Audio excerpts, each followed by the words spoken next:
હાલો friend, આજના વિડીયોમાં આપણે જાણીએ તમારે શિયાળાની હવે સિઝન શરૂ થઈ ગઈ અને આપણે ઘણા મિત્રોને ખેડૂતોને એવું હશે કે ઘઉંનું અથવા રાયડાનું વાવેતર કરવું છે પણ ખાલી જગ્યા નથી. તો આ રીતનું તમારે કપાસ હોય આવડો અને આટલી જગ્યા પડી હોય એમાં તમે ઘઉં અથવા રાયડો બે મિત્રો વાવી શકો. અને આ વર્ષે રળવાની સિઝન છે, વરસાદ બધે સારા છે, તો ભૂલશો નહીં મિત્રો. તમે આ પાટલામાં દાંતા મારી અને માથે ઘઉં છાંટી દેવાના. આ પાટલામાં દાંતા મારી દેવાના અને સડાણ મારવાના, મૂળ ખાલી નહીં મારવાના, સારા પડે ને એમ. અને માથે તમે ઘઉં અને DAP મિક્સ કરીને છાંટી દેવાના બસ.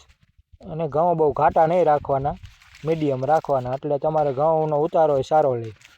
હંમેશા બિયારણ બધું છે ને બહુ ઘાટું ન વાવાય, પારવું જોવાય. જમીન જો તમારી પાતળી હોય તો થોડાક ઘાટી રહે એટલે ઘાટા વવાય, નકર ન વવાય. તો આમાં તમે મિત્રો રાયડા કરતાં ઘઉં વાવો એમ સારું. આ વર્ષે પાણી છે ને તો આટલી જગ્યા વખડામાં પડી હોય એમાં તમારે ઘઉંનું વાવેતર ભૂલ્યા વગર કરી નાખજો. આ વર્ષે તમારે હાવ ઓછી મહેનતે થશે બધું. પછી તમારે ખાલી કપાસ પાતા એમ ઘઉં વાવેલા હોય એટલું પાવાનું જ રહે. અને તમારે કપાસમાં એક વીણી બાકી હશે એ તમારે વીણા જશે. તમે ઘઉં વાવશો અને ઉગતા ઉગશે ને તે એકાદી જે વીણી હશે ઝીંડવા બધા ફાટી જશે. અને કદાચ તમે નો ઝીંડવા ફાટે અને બીજા રહી જાય ને તો ઘઉં ઉગી ગયા હોય ને તો આ પાળીમાંથી હાલીને કપાસની તમે કપાસ પણ વીણી શકો મિત્રો.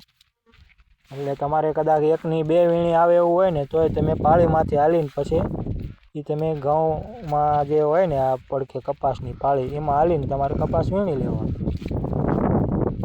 તો આ રીતનું પાટલું પડ્યું હોય એમાં મિત્રો તમે ભૂલશો નહીં. અને તમારે ક્યાંય કપાસ કાઢવાની કાંઈ જરૂર નથી. તમારે આ વર્ષે કપાસના ભાવ પણ સારા છે થોડાક, તો તમે કપાસ પણ તમે હાવ કાઢી ન નાખો. જે તમારે 10-20 મણ થાય એ પણ તમે હાવ કાઢી ન નાખશો. અને આ રીતનું વાવેતર કરજો તો તમારે જેટલા તમે ટ્રેક્ટરથી જે પસ્યું કરીને ઘઉંને એવું વાવો છો અને ઉતારો લેશે એટલા જ આ ઘઉં ઉતારો લેશે આમ વાવશો ને તોય. કારણ કે આમાં છે ને આપણે હથરોઠીથી ઘઉં વાવો ને એ જે ટ્રેક્ટરથી વવાય એની કરતાં સારા વવાય મિત્રો. અને સારા ઉગે અને ઠૂંબડે પડે અને ઊંડો દાણો થોડોક જો હોય, દાંતા હાંક્યા હોય ને એટલે એમાં જે દાણો પડ્યો હોય એ થોડોક ઊંડો હોય એટલે એ મજબૂત હોય થડ, એટલે ઘઉં ઉતારો પણ સારો લે અને ફેલાય પણ સારો છોડ.